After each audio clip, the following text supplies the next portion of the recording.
right, guys. How are you? Good. How are you? Good. It's a Wednesday. We called this the Jeff Cosgrove Trio. It's not, though. You guys were very offended by this. And I want to give you the opportunity to...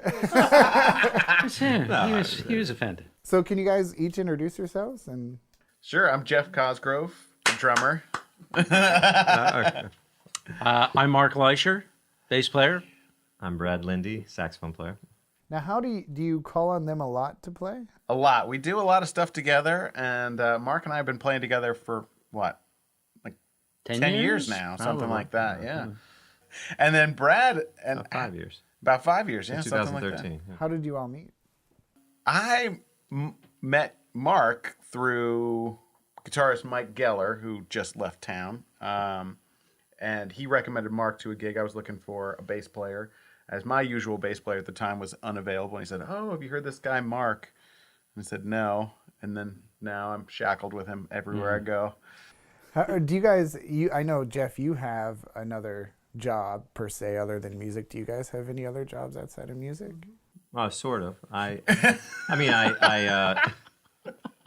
teach at a private high school in Washington, D.C., Georgetown Day School, where I teach jazz and creative music to high school kids. You came all the way up here from D.C. just for this? Yeah. I'm so sorry. That's how desperate we all are for gigs. No, That's right. Don't you know anything about the jazz scene? no, but so and I've always worked in some kind of capacity in music. Actually, of the three of us, I play in Frederick a lot.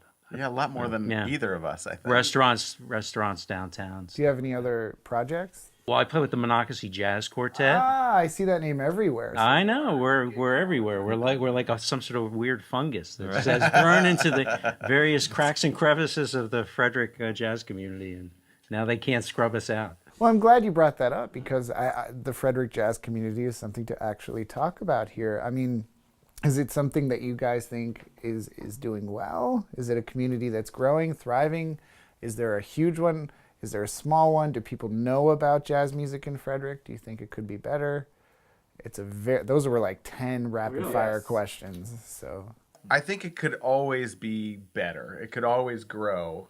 I think part of the thing is people perceive the jazz scene as having to have some like advanced degree in music to understand. I don't know, maybe that's perpetuated by people like us, but... yeah, that's your fault. Right. Yeah. But yeah, I mean, I think that there is a scene, and there's a lot of great players around. It's a small community, I think. There's a couple of restaurants around town that are having music. There's really no sort of like nightclub kind of scene for jazz. And everybody's definition of jazz is totally different. I mean, what we just did here, I don't know where you necessarily put that. Do people expect you to swing all the time? Is that when you go in? People never expect Jeff to swing. Yeah, I can swing. Yeah. I just haven't shown you guys. Oh, that. okay. Right. All right. Yeah, right. DC is a good place for jazz? Yeah, I would put the scene in D.C. Up with New York and Chicago, L.A., Boston. There's a lot happening in D.C. Rhizome and Tacoma Park kind of runs the whole spectrum from the straight ahead hard bop to the avant-garde. The most frustrating thing in the modern day, how is it getting gigs? Is it being paid attention? How does that go? I mean, I think there's a lot of frustrating aspects in the fact that jazz is easily marginalized, and it's, like Mark said, it can be a lot of things. It can be a lot of things to a lot of people, and it's the fact that it can be so many things to so many people that makes it great and frustrating at the same time. But also the thing that's nice now about being a jazz musician is the ability to get out there and put your music out there so much easier.